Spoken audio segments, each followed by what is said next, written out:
On behalf of the congregation, the staff, the leadership of the Church of St. John the Divine, on behalf of clergy colleagues who are here from around the state and beyond, and of course on behalf of the Burgess family, your extended family, I welcome you to this funeral service for the Burgess family. We have the mortal remains of 4 members of this beloved family. And even just now, as I attempted to offer a warm, gracious welcome, it feels utterly not up to the task, really. How many times over the last 2 weeks have you thought to yourself, I certainly have thought to myself, no words. I don't know what to say. This is an unspeakable tragedy. Over and over and over again, and even just now, as I processed into this church. But in fact, there are words that we can speak, and there are words that we can hear. And so I'm very grateful for the words of our traditional funeral service, these prayers, these hymns that have comforted and given hope to Christians down through the centuries. I don't have to come up with the words come up to us. I am thankful for the words of Holy Scripture that you will be hearing. I am grateful for the words of those who will be offering testimony. In just a few moments, Robert Thornton, Elizabeth Powell, and the Reverend Justin Yawn. I thank you in advance. And mostly I am so grateful for the words of the Word himself, the Word made flesh, who on the night before he died for his disciples said to them, as he says to each one of us right now, believe in God, believe also in me.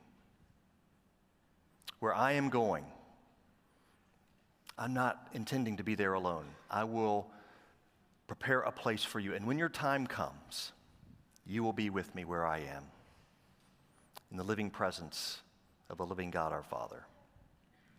My hope and my prayer is that that reality will shape all that we are about in this coming hour, that despite our grief, and resurrection hope does not eliminate grief, but it is a light to our path as we walk through grief to an even greater reality, the ultimate reality, that because of who Jesus Christ is, nothing in this world, not even a tragic death, not even the loss of family members together, has the power to separate us from his love.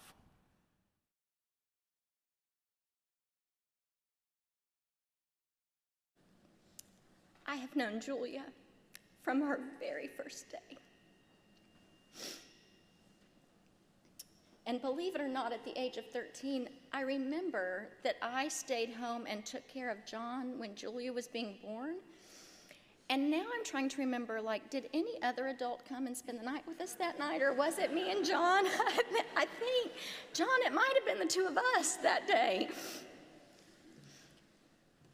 And it has been the joy of my life to go from her very first day, where I rocked her,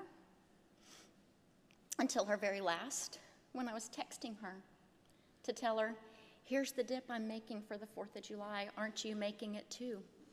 Because it's a recipe we shared. In between, we have lived a lot of life. In between that first moment of rocking her and that last moment of checking on, is it mayonnaise or sour cream or both in this dip? How do you do it? We've shared a lot in between. When I was 13, I became her godmother, along with precious Sheila and her Uncle Mark. And we have walked through many occasions in that role together, and I have felt equipped for everyone, be it show up at piano recitals, ballet recitals, go to softball games. I've been to first communions, confirmations, christenings. I've walked with her when her father was ill. She's walked with me when mine was. We've gone to graduations. She has rocked my babies. I have rocked hers.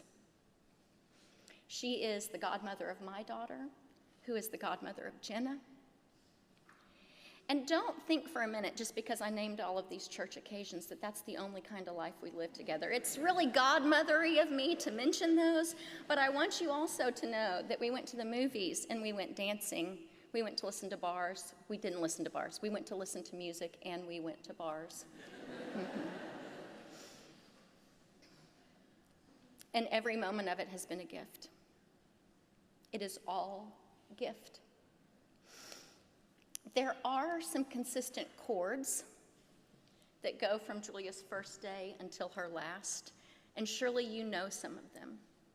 She is a woman with great gentleness, with grace, with kindness, with compassion, and with love.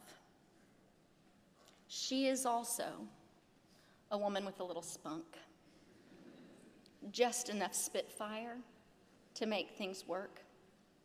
All the pluck she needs. And haven't we seen in the last year how both have been required of her? Both her grace and her grit. She has been called upon to share those in great measure.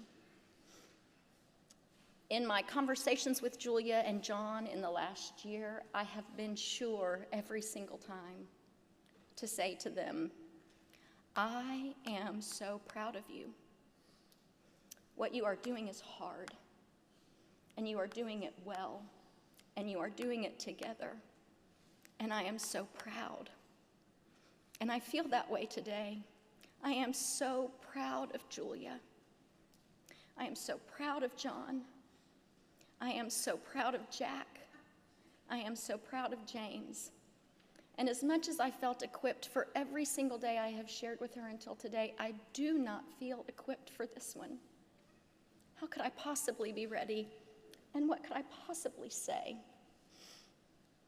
The other thing about Julia that I want you to know that's consistent through her whole life is that her heart is a parachute. I'll be doggone if it doesn't always open right on time.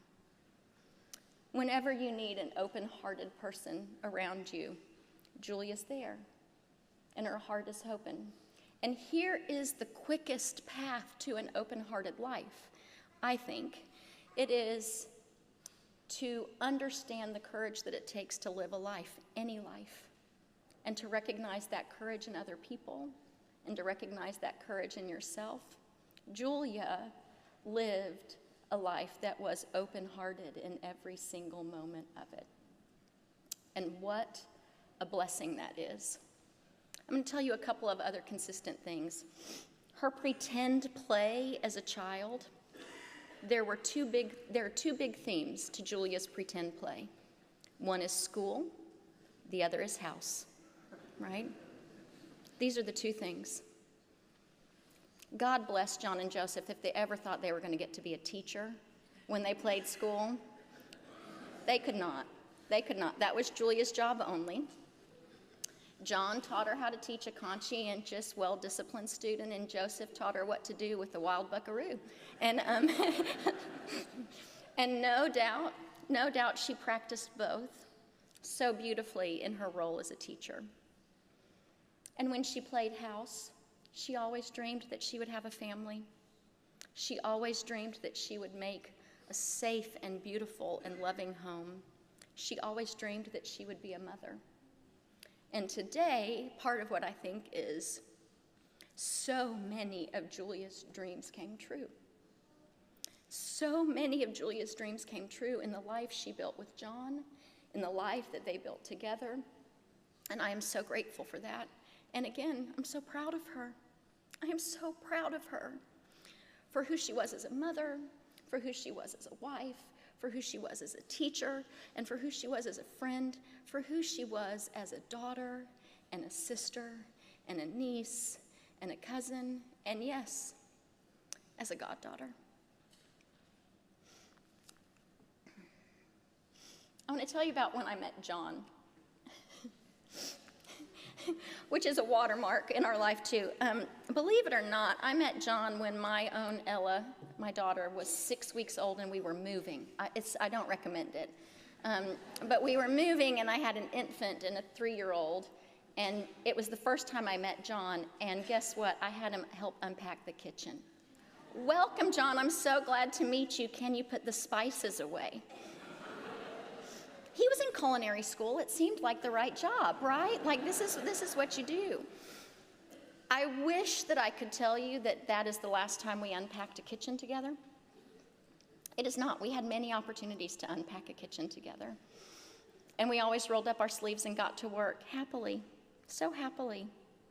It's one of the striking things about John and Julia and their marriage and their lives to me is what natural good cheer they carried with them into many rooms. And so while Julia's life is far too short, I want you to know, I know that so many of her dreams came true. She built a beautiful family with John, and my gosh, with Jenna, James, and Jack. Is there anything in this whole world that made her happier than that? Nothing. Out of every joy she's ever had, you are her greatest. You are her greatest joy. In every conversation I had with her, when I would tell her how proud I was of her, she would tell me how proud she was of Jenna, how proud she was of Jack, how proud she was of James. Jenna, you may not even know how many times your mom was saying so many good things about you. There's so many she said in front of you, but my gosh, even when you weren't there, she talked about you so much. She was so proud of who you are. So I think for me, the only dream of Julia's that didn't come true was the dream of living a life in which you get to watch your children reach adulthood, in which you get to do that together, in which you get to see with your beloved John all of those seeds bear good fruit.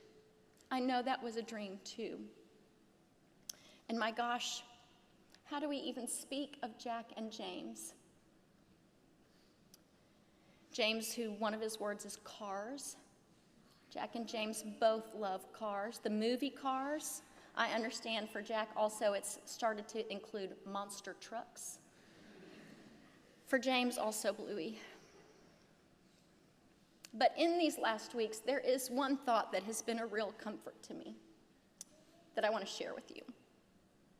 In our lives, there are precious few years where our worries and our concerns are only as wide as the arms that can hold us. We age out of that quickly. But when you have good arms, you have some years where every worry or concern you have is addressed by being held by the people who love you. Jack and James had such good arms. Such good arms to hold them. From their very first moment until their very last, they were held in the arms that loved and cared for them, and that is a great comfort to me. All of these lives are too short. It is not time. We had more adventures to have together. But I am comforted thinking that Jack and James only knew a life where their worries were addressed by the arms of their parents.